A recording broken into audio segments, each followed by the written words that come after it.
รายการเพื่อสังคมยุติธรรม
สบายดีท่านผู้ชมที่เคารพ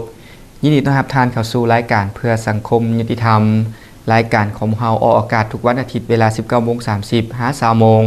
และทุกๆวันจันทร์เวลา 10:30 น. หา 11:00 น. ทางโทรภาพป้องกันความสงบ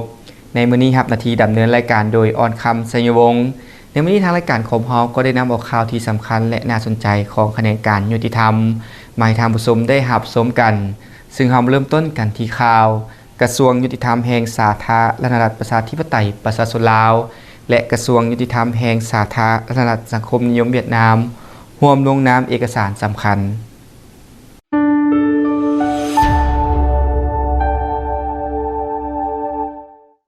โดยตอบสนองตามคำเชิญของสหายทองลุนศรีสุริตเลขาธิการใหญ่คณะบริหารงานศูนย์กลางพรรคประชาชนปฏิวัติลาวประธานประเทศแห่งสาธารณรัฐประชาธิปไตยประชาชนลาว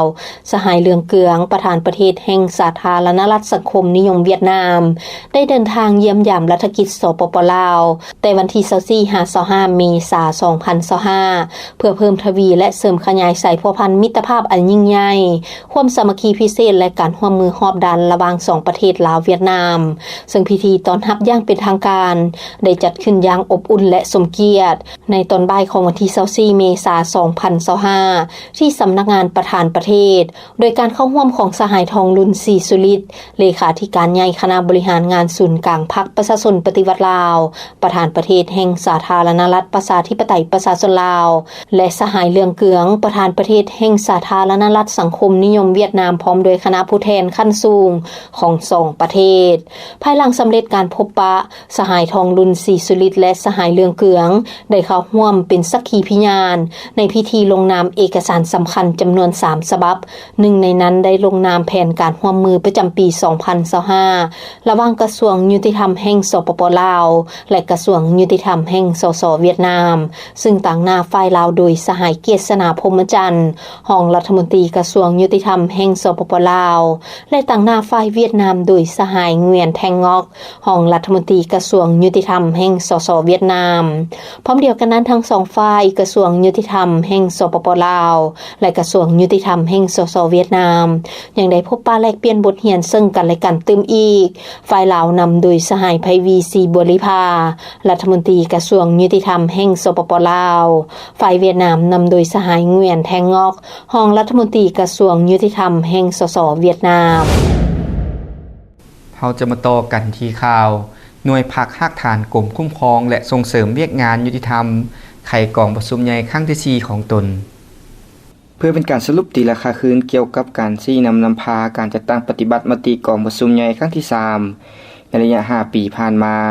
ฉะนั้นในตอนเช้าของวันที่23 เมษายน 2025หน่วยภาคภาคฐานกรมคุ้มครองและส่งเสริมเวียกงานยุติธรรมได้ไขกองประชุมใหญ่ครั้งที่4ของตนขึ้นโดยการเป็นประธานของสหายนรงค์ฤทธิ์ นรสิงห์กรรมการคณะบริหารงานพรรคกระทรวงเลขาหน่วยภาคภาคฐานกรมคุ้มครองและส่งเสริมเวียกงานยุติธรรมเป็นเกียรติเข้าร่วมของสหายไพวีศรีบุริภากรรมการศูนย์กลางพรรคเลขาคณะบริหารงานพรรคกระทรวงยุติธรรมมีสหายคณะประจำพรรคกรรมการคณะบริหารงานพรรคบรรดาสหายเลขาคณะหน่วยพรรคที่ขึ้นกับองค์คณะพรรคกระทรวงยุติธรรมแขกตึกเชิญพร้อมด้วยผู้แทนสมบูรณ์และผู้ต่างหน้าจาก3องค์การจัดตั้งมหาชนเข้าร่วมอย่างพร้อมเพรียงในกองประชุมบรรดาสหายที่เข้าร่วม ก็ได้รับฟังการผ่านบริงานการเมืองซึ่งเสนอโดยสหายแสงเพชรเลี่ยมพระจันทร์รองเลขาหน่วยพรรคฮักทานและบทสำรวจการนำพาในระยะ5ปีผ่านมาซึ่งเสนอโดยสหายนรงฤทธิ์นรสิงห์เลขาหน่วยพรรคฮักทานกรมคุ้มครองและส่งเสริมเวียกงานยุติธรรมในบทรายงานการเมืองและบทสำรวจการนำพาของคณะหน่วยพรรคได้สรุปตีราคาให้เห็นด้านดีด้านอ่อนและข้อคงค้างในการจัดตั้งปฏิบัติมติกองประชุมใหญ่ครั้งที่3ด้านอ่อนข้อคงค้างในการนำพาซี่นำของคณะหน่วยพรรคในระยะ5ปีผ่านมาโดยเฉพาะทิศทางแผนการคาดหมายสู่ชนที่ได้กำหนดไว้ในมติกองประชุมใหญ่ครั้งที่3พร้อมกันนั้นในที่ประชุมก็ยังได้ตกลงเห็นดีเป็นเอกภาพรับรองเอาทิศทางแผนการคาดหมายสู่ชนและเวียกงานจุดสุ่มใน5ปีต่อหน้าพร้อมกันนี้ผู้ร่วมกองประชุมยังได้รับฟังการประกอบความเห็นจากผู้ตั้งหน้า3องค์การจัดตั้งมหาชนต่อกับการนำพาซี่นำของหน่วยพรรคในระยะ5ปีผ่านมาอีกด้วยหลังจากนั้นในกองประชุมบรรดาสหายสมาชิกพรรคสมบูรณ์ของหน่วยก็ได้มีการป้อนบัตรเลือกตั้งเอาคณะหน่วยพรรคฮักฐานสุดใหม่ซึ่งมีผู้ลงสมัครเลือกตั้งทั้งหมด5สหายเลือกเอา3สหายกองประชุมข้างปฐมฤกษ์ได้เห็นดีเป็นเอกสารเลือกเอาสหายแสงเพชรเลี่ยมพระจันทร์เป็นเลขาหน่วยพรรคสหายสัญญศักดิ์แก้วมณีวงศ์เป็นรองเลขาสหายนางรจนาขิมทองเป็นกรรมการพร้อมทั้งเป็นผู้กวดการหน่วยพรรคฮักฐานกรมคุ้มครองและส่งเสริมเวียกงานยุติธรรมพร้อมเดียวกันนั้นผู้แทนกองประชุมยังได้ใช้สิทธิ์ของตนป้อนบัตรเลือกตั้งเอาผู้แทนสมบูรณ์และสำรองเพื่อเข้าร่วมกองประชุมใหญ่ครั้งที่6ขององค์คณะพรรคกระทรวงยุติธรรมจำนวน10สหายสำรอง1สหายในตอนท้ายของกองประชุมผู้เข้าร่วมได้ฟังการอบรมของสหายไพวีศรีบริภากรรมการศูนย์กลางพรรคเลขาคณะบริหารงานพรรคกระทรวงยุติธรรมก่อนอื่นก็ได้แสดงความยกย่องชมเชยต่อผลสำเร็จที่ทางคณะหน่วยพรรคฮักฐานสุดเก่าและสมาชิกพรรคทุกสหายญาติมาได้ในระยะ5ปีผ่านมาพร้อมนั้นยังได้เรียกร้องให้คณะหน่วยพรรคฮักฐานสุดใหม่จงได้ยกสูงความรับผิดชอบต่อหน้าที่การเมืองของตน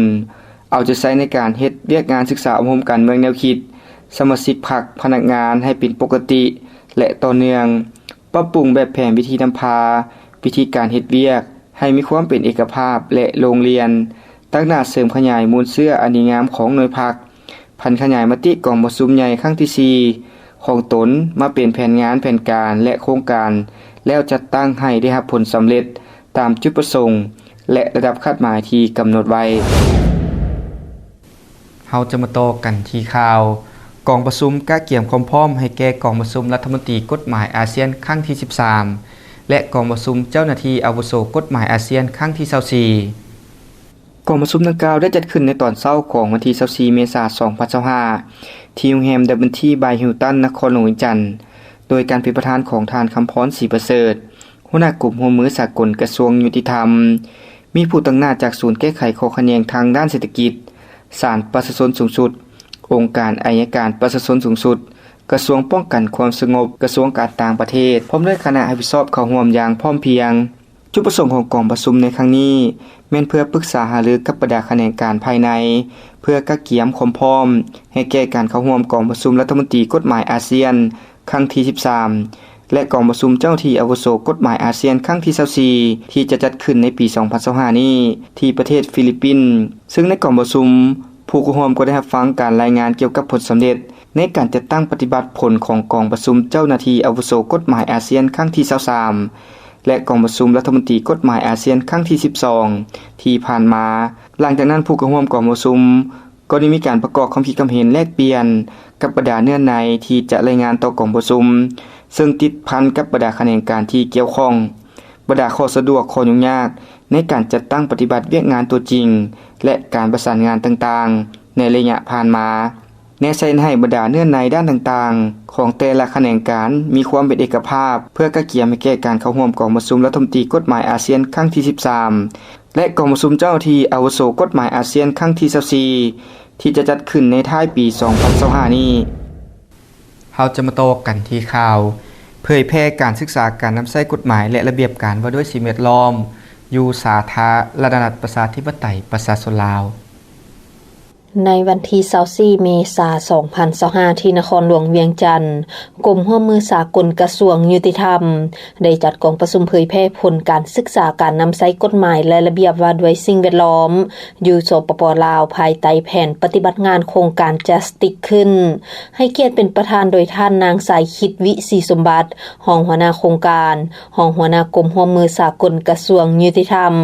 มีคู่ร่วมงานจากกระทรวงยุติธรรมกระทรวงทรัพยากรธรรมชาติและสิ่งแวดล้อมศาลประชาชนสูงสุดองค์การอัยการประชาชนสูงสุดองค์การฝรั่งเพื่อการพัฒนากระทรวงกสิกรรมและป่าไม้กระทรวงป้องกันความสงบตำรวจสิ่งแวดล้อมและต่างหน้าโครงการ Justice รวมผู้เข้าร่วมทั้งหมดจำนวน48ท่านหญิง22ท่านในกองประชุมท่านนางไบรโอนีเอลส์ที่ปรึกษาต่างประเทศได้นำเสนอผลการศึกษาผ่านทางวิดีโอคอนเฟอเรนซ์ดังนี้การมาศึกษาการนำใช้กฎหมายและระเบียบการด้านสิ่งแวดล้อมอยู่สปป.ลาวในระหว่างเดือนธันวาคม2024 5 เดือนกุมภาพันธ์2025ที่นครหลวงเวียงจันทน์เพื่อประเมินสถานภาพช่องว่างและสิ่งท้าทายในการจัดตั้งปฏิบัติกฎหมายว่าด้วยการปกปักรักษาสิ่งแวดล้อมและการเปลี่ยนแปลงดินฟ้าอากาศเพื่อรับประกันว่ากิจกรรมของโครงการจะสอดคล้องกับเป้าหมายรวมของการแก้ไขปัญหาการเปลี่ยนแปลงดินฟ้าอากาศและเวียงงานยุติธรรมด้านสิ่งแวดล้อมอยู่สปป.ลาวและกองประชุมเผยแพร่ผลการศึกษาการนำใช้กฎหมายและระเบียบว่าโดยสิ่งแวดล้อมอยู่สปป.ลาวภายใต้แผนปฏิบัติงานโครงการ Justice ครั้งนี้จุดประสงค์เพื่อสร้างความรับรู้ให้พนักงานและเจ้าหน้าที่ที่เกี่ยวข้องเกี่ยวกับเวียงงานยุติธรรมด้านสิ่งแวดล้อมและการเปลี่ยนแปลงดินฟ้าอากาศตามเป้าหมายการพัฒนาแบบยืนยงและการแก้ไขปัญหาสิ่งแวดล้อมอยู่สปป.ลาวที่ผ่านไปนั้นก็เป็นข่าวการเคลื่อนไหวของคะแนนการยุติธรรมที่ทางรายการของพวกเรานำมาเสนอทางผู้ชมได้รับชมกันส่วนระยะหน้าจะทางผู้ชมรับชมละครสั้นที่มีชื่อเรื่องว่าความเข้าใจซึ่งจะมีเนื้อในรายละเอียดคือแนวใดนั้นระยะหน้าติดตามรับชมแต่ตอนนี้พักก่อน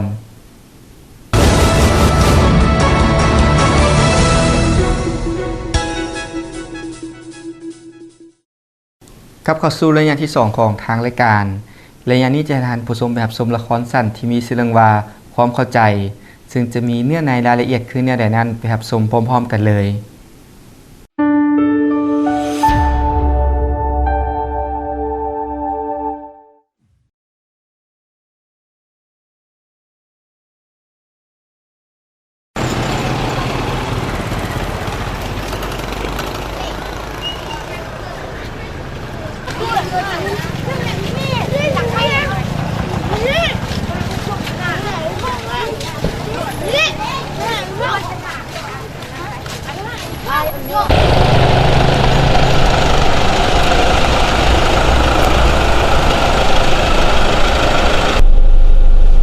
ตั้งใจเรียนเด้อลูกเด้ออย่าเฮ็ดเสียหน้าเสียตาพ่อกับแม่เด้อลูกโดย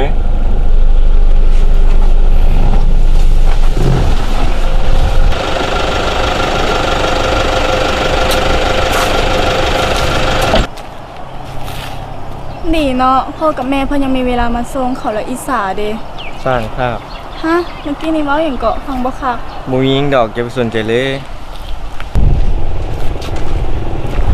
จังได๋พระเอกเฮามีรถใหญ่มาส่งทุกมื้อเนาะแถมยังมีนางเอกมาท่าเฮาอยู่หน้าโรงเรียนทุกเช้าอีกคนแนวเขาเป็นแฟนกันมาพงเอ้ยอย่าหาเว้าเขาเป็นหมู่กันไปแมวพวกลูกคนรวยกันแนวนี่แหละเฮ็ดหยังก็ดีไปเบิดไปมีความสุขในแบบของเฮาดีกว่าไปมาโรงเรียนก็พากันเข้าห้องเรียนแน่เดี๋ยวสิบ่จบหั่นน่ะอย่าแม่ซักตัวอย่าไปเล่นกับพวกนี้เด้อเดี๋ยวสิพาตัวเสียคนเสียการเรียนได้ไปเข้าโรงเรียน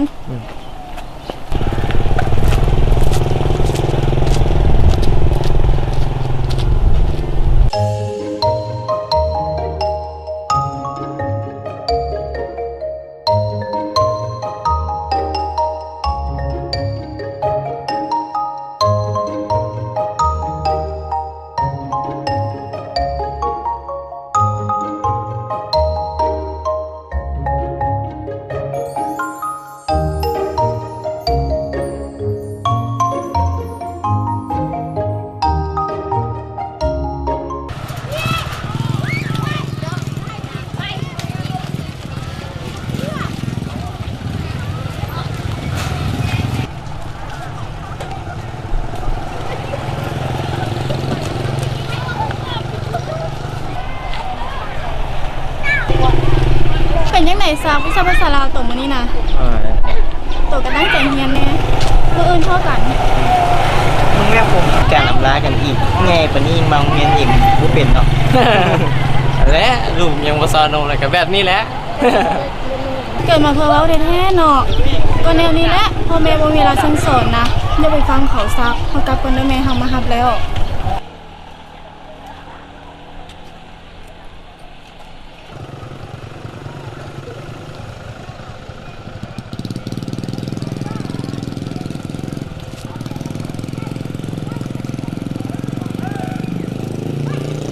สั้นละบอข่อยบอกเจ้าแล้ว ว่าให้มาหับลูกไวๆเจ้าเลิกเวียกนั้นหีบมาหับลูกโลดเบิ่งดูหันพงเฮียนก็จนเลิกไผก็จนเมืองเบิดแล้ว ยังเหลือแต่ลูกเฮาคนเดียวนี่ ข่อยก็หาก็เลิกประสุม เจ้าได้ฉันเห็นอย่างอยู่คือบ่มารับลูกก่อน อย่ามาเถียงข่อยได้ข่อยฮู้เลยแหละว่าเจ้าไปใส่มาซ่าหั่นน่ะถ้าข่อยเห็นข่อยจับได้เจ้าตายโลด เจ้าก็มาซอกแต่แนวพิษข่อยเนาะไปเมื่อ ไปเมื่อหิเมื่อ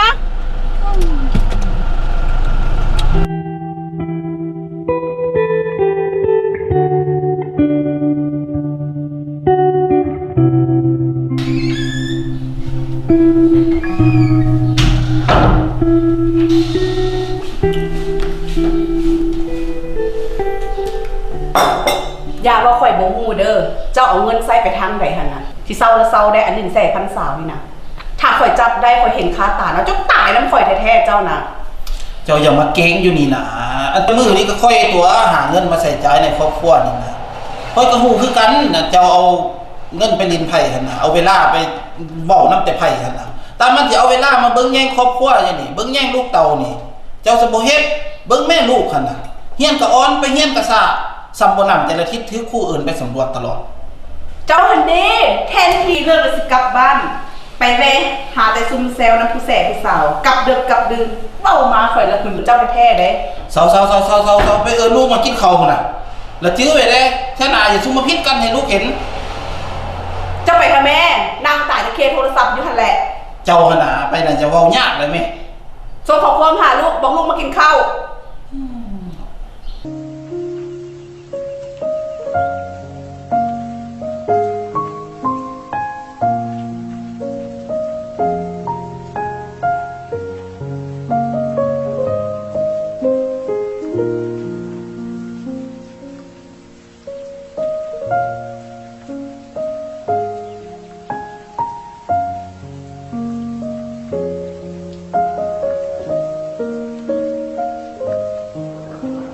ชีวิตของคอยเบิ่งคือจะมีความสุขเพียบพร้อมไปทุกอย่าง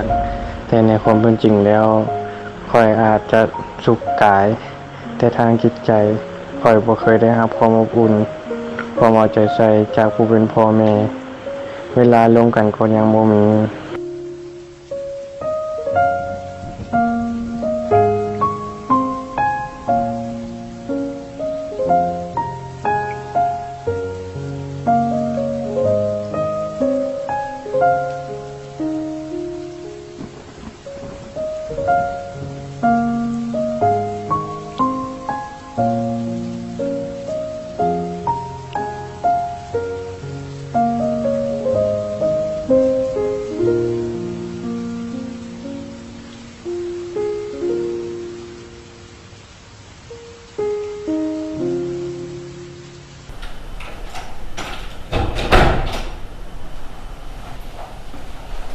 เฮ็ดหยังอยู่ลูกเอ้ยแม่เอิ้นตั้งดน อย่าลินหลายลินเกมหั่นน่ะเฮียนแด้หนังสือหั่นน่ะแม่มันก็บอกก็สอนลูกแด้เรื่องหนังสือหั่นน่ะ เจ้าหันควรสอนลูกนะมีหยังก็ให้ข่อยเป็นคนบอกสอน ลูกกับลูกนํกันตัว ข่อยว่าเนี่ยข่อยว่าอย่ามาพิษกันให้ลูกเห็น ไปใส่ลูก อิ่มแล้ว อ้าวลูกพาก็กินเมื่อกี้นี่นะ ก็ย้อนเจ้าหั่นแหละมาซอกแต่แนวพิษข่อยขนาดลูกมันยังเบื่อแล้วค่อยสิบ่เบื่อได้แนวใด โอ๊ยเนาะต้องเว้าหลายรีบกินข้าว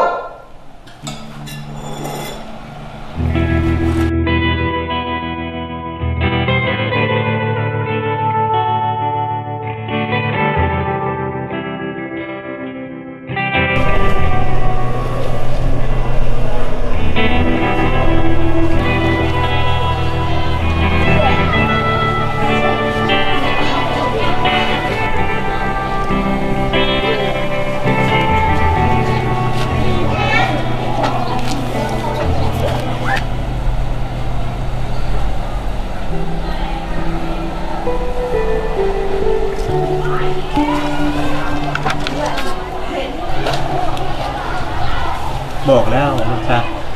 ของไม่เลยจะให้พวกเจ้าลืมความทุกข์ไปหมดแล้วแหละ นี่แหละความสุขที่แท้จริงตัวบ่ต้องไปสนใจไปทางนั้นดอกบ่มีไผฮักเฮาแค่ดอกเฮานี่เด้เกิดมายังบ่เคยเห็นหน้าพ่อกับแม่ซ้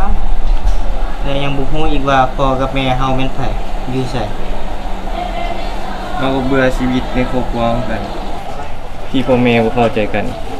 ขนาดเวลาสิลมกันยังบ่มีเลยทั้งที่อยู่เงินหลังเดียวกันแท้ๆงูเสียงร้องที่โดนต่อไปนี้ให้อุปกรณ์เครื่องไม้นี่ช่วยบรรเทาจิตใจของพวกเราให้สดชื่นขึ้นดีกว่า มาเอาต่อ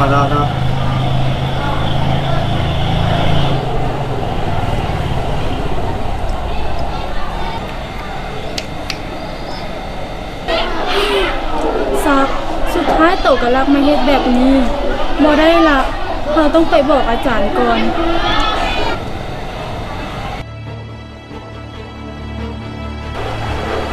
ไม่มีอาจารย์ลานเห็นนักเรียนเสร็จจากหลัง จะใช้พาใจเบิ่ง เลย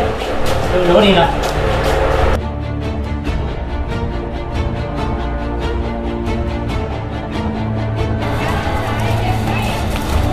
ได้อาจารย์ ขึ้นพวกจะมาเห็นเลย โอ้ได้นี่นะเราเรียกขึ้นโรงการนี่นะ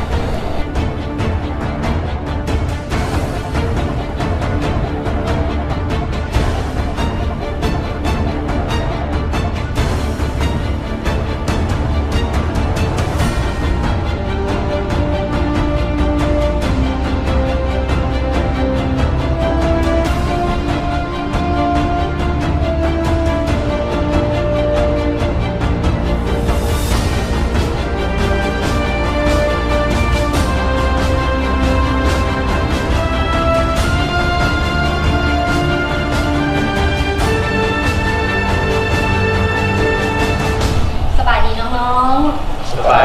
ดีเอื้อยชื่อว่าจันดีเด้อมื้อนี้เอื้อยรู้สึกดีใจหลายที่มีโอกาสได้มาบรรยาย มาอธิบายให้น้องๆได้รับรู้ถึงผลหายของยาเสพติดน้องๆเคยได้ยินประโยคนี้บ่ว่ายาเสพติดผู้กินตายผู้ขายติดคุกผู้ทุกข์ใจคือพ่อกับแม่เคยบ่เคยเจ้าซึ่งว่าอยู่ในกฎหมายว่าด้วยยาเสพติดได้กำหนดว่ายาเสพติดนี้แม่นสารกระตุ้นหรือระงับระบบประสาทที่ได้มาจากพืชที่ให้สารเสพติดหรือจากการสังเคราะห์สารเคมี เมื่อเฮาเสพเข้าไปแล้วก็จะส่งผลกระทบหายแห้งต่อร่างกายต่อจิตประสาทและจะมีความต้องการเสพเพิ่มขึ้นเรื่อยๆซึ่งว่ายาเสพติดนี้มีผลหายอย่างหลวงหลายซึ่งแสดงออกดังนี้ 1. ผลหายต่อผู้ที่เสพเอง 2. ผลหายต่อผู้ผลิต 3. ผลหายต่อครอบครัว 4. ผลหายต่อสังคมและ 5. ผลหายต่อประเทศชาติซึ่งว่าถ้าบุคคลใดหากได้เสพยาเสพติดหรือมีไว้ในครอบครองเคมีอย่างคันซาและอนุพันธ์ต่างๆเกี่ยวกับเคมีอย่างคันซาที่มีน้ำหนักแต่ 0.3 กรัมลงมาจะถือว่าเป็นผู้ถือเคราะห์หายเป็นผู้เสี่ยงต่อการติดยาและเป็นผู้ติดยาซึ่งจะถูกศึกษาอบรมและจะถูกนำมาปิ้นปัวอยู่ศูนย์ปิ้นปัวและฟื้นฟูสุขภาพผู้ติดยาเสพติดนั่นก็คือศูนย์ที่พวกน้องอยู่ในตอนนี้แต่ถ้าว่าบุคคลใดหากได้กระทำผิดตามที่กฎหมายว่าโดยยาเสพติดกำหนดไว้ก็จะถูกลงโทษตามที่ได้กำหนดไว้ในประมวลกฎหมายอาญาของสาธารณรัฐประชาธิปไตยประชาชนลาวตามแต่กรณีหนักหรือเบาตัวอย่างบุคคลใดมีไว้ในครอบครองเพื่อเสพยาอียาบ้าและยาไอซ์ที่มีน้ำหนักเกินกว่า 0.3 กรัมหา 3 กรัมจะถูกลงโทษตัดอิสรภาพแต่ 2 ปีหา 5 ปีและจะถูกปรับใหม่แต่ 10 ล้านกีบหา 50 ล้านกีบ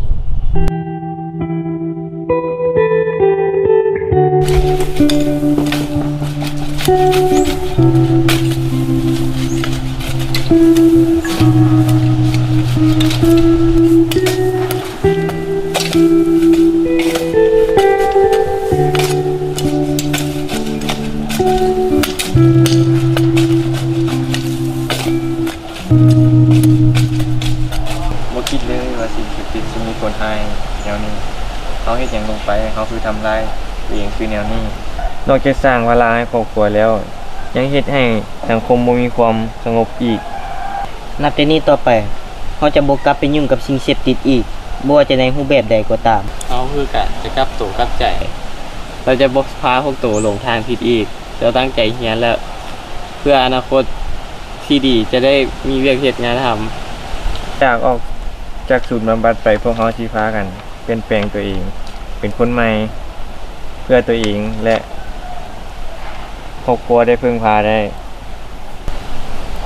เขาขอเป็นครอบครัวน้ำตู่ได้บ่เอานี่เกิดมาก็อาศัยอยู่ตามวัดมาแต่น้อยแล้ว เฮาคือกันเฮาอยู่นำพี่น้องมาแต่น้อย คือกฎขี้สารพัดบ่เคยได้ทำความอบอุ่นที่เอิ้นว่าครอบครัวเลยแต่บ่ต่อไปนี้เฮาสิฮักแพงซึ่งกันและกันและเป็นเหมือนดังครอบครัวเดียวกัน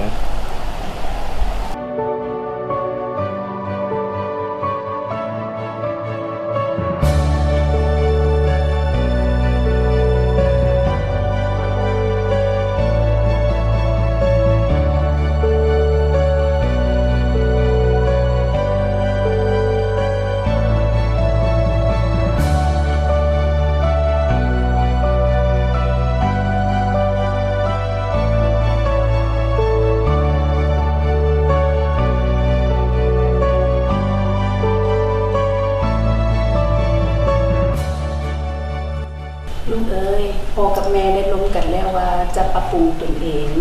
และรู้สึกกินแหนงแข็งใจกับทุกสิ่งที่เกิดขึ้นจนเป็นสาเหตุให้ลูกหันไปพึ่งพายาเสพติดเป็นนั้นต่อไปแม่จะมีเวลาและฟังลูกให้หลายขึ้น แม่นะลูกเอ้ยพ่อก็ขอโทษลูกหลายๆที่บ่มีเวลาเบิ่งแย่งลูกลูกนี่คือแก้วตาดวงใจของพ่อกับแม่เลยในตอนนั้นถ้าลูกมีปัญหาหยังก็แม่นให้มาปรึกษาพ่อกับแม่ลูกจะกลับขึ้นไปพึ่งพายาเสพติดหันอีกเป็นเด็ดขาดเลยลูกเด้อ โดยลูกขอโทษพ่อกับแม่เช่นเดียวกันที่ตัวพอดีมีปัญหาแต่บ่ยอมเว้านำพ่อแม่จนเก็บมาคิดเกิดความน้อยใจและหันไปพึ่งพายาเสพติดเห็นให้พ่อกับแม่ได้ความทุกข์ใจและอับอายต่อสังคม ลูกเป็นอย่างลูกชีวิตของลูกสำคัญที่สุดลูกกับตู่กับใจเป็นคนดีเท่านี้พ่อกับแม่ก็มีความสุขแล้วลูกเอ้ย นั่นล่ะลูกนั่นล่ะดีแล้วที่กับตกกับใจมันนั่นนี่นะลูกเอ้ยอ๋อแม่นไหนมาลูกโอ้หมูลูกตอนนี้น่ะ สวัสดีพ่อแม่ สบายดีลูกมานั่งก่อนลูกมานั่งก่อนโอ้ไปทางไหนมาทางไหนนี่ หมดทุกข์หมดโศกหมดโรคหมดภัยเด้อแบบนี้ขอให้พวกเจ้าทั้ง3คนจงกับตัวกับใจเป็นคนดีของพ่อแม่และสังคมสิ่งใดที่บ่ดีก็อย่าไปยุ่งเกี่ยวอีกเด็ดขาดหวังว่าเรื่องที่ผ่านมาจะเป็นบทเรียนชีวิตอันล้ำค่าให้พวกเจ้าทั้ง3คนให้รู้ว่าสิ่งเสพติดมันเป็นสิ่งที่บ่ดีและพิเศษแม่ก็ขอขอบใจน้องที่เป็นเพื่อนที่ดีเห็นหนังบ่จบบ่งามก็ได้ทักท้วงดึงออกกันไว้ขอให้พวกลูกฮักแท้งกันแบบนี้ตลอดไปเด้อโดยฉันเขาขอเป็นลูกพ่อกับแม่อีกคนเด้อ เขาก็คือกันเด้อ ได้ดีละที่เห็นพวกลูกกลับคืนมาเป็นคนดีของพ่อของแม่เป็นคนดีของสังคมนี่อย่าสุกกลับคืนไปยุ่งเกี่ยวกับยาเสพติดทันอีกนะลูกเด้ออันนี้นะไปมะม่วงกินข้าวละไปเอาไปกินข้าวนำกันซะไป เริ่มกินข้าว ลุกบัดนี้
ท่านผู้ชมทั้งหมดนั้นก็เป็นข่าวการเคลื่อนไหวของแขนงการยุติธรรมที่ทางรายการของพวกเรานำมาเสนอท่านผู้ชมได้รับชมกันและละครสั้นทีวีเสือเรื่องว่าความเข้าใจหวังว่าจะเป็นบทเรียนและคติเตือนใจท่านผู้ชมได้หลายพอสมควรและมื้อนี้ก็เป็นระยะสุดท้ายของทางรายการต้องขอบใจท่านผู้ชมที่เกียรติรับชมรายการของพวกเราแต่ต้นจนจบท่านสามารถติดตามรายการเพื่อสังคมยุติธรรมได้ในวันและเวลาเดียวกันนี้มฮอดนี้ผู้ดำเนินรายการอ่อนคำสยวงศ์พร้อมด้วยทีมงานขอลาท่านผู้ชมไปก่อนสบายดี